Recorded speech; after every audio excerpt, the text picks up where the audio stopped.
What did you pick out and what did you conclude, OK, well, we've had full fact. They're independent analysts, call them Project Fact. We went through absolutely everything that was being said to stress test it. And the first one we're going to pull out for you is from Boris Johnson, and it's pretty famous by now. Yes, it is the 300. You can see it. More time talking about this. Here we go. You can see it. It's the claim that we send £350 million a week to the EU.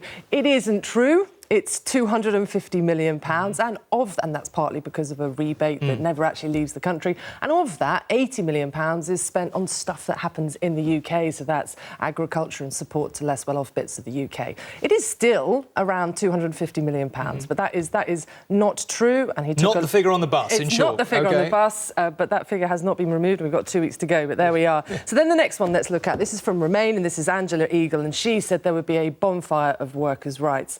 That doesn't look likely. At the moment, we have a baseline of workers' rights that comes from the EU, and then our government tops it up. If a future government decided to get rid of them, then that future government might be voted out for doing something incredibly unpopular. So it just doesn't look likely. Then the third one I want to turn to is, again, Boris Johnson, and this time it's about immigration, and it's about a 10% growth in immigration leads to a 2% cut in wages, and he said this is from the Bank of England. Now, it is from the Bank of England, and the Bank of England does back him up on that, but it is at pains to say they think it's more likely 1%. It actually might be as low as something like 0.5%. And also, it's not on the screen, but just to talk back about it, 10% rise in immigration is humongous. In 2004 through to 2006, the last big spike in immigration, it was about 7%. So that is an unlikely state of affairs. And then the last one is from Remain, and that's Amber Rudd, and that is that the NHS absolutely needs EU workers. Well, it does need EU workers, but the proportion's about 5% of the workforce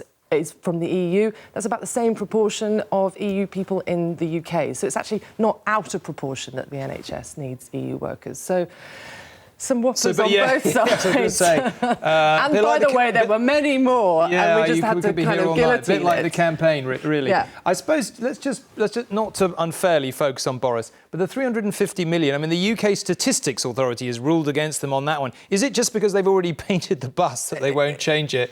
Use some of that money to respray it. Look, there was some new language used this evening that I thought was interesting. That was from Andrea Leadsom, and they absolutely wouldn't dodge from the figure. And her point she made was, when you get a salary, you tell people what your salary is. You don't say, my post-tax salary is this and that. She was making that broad point.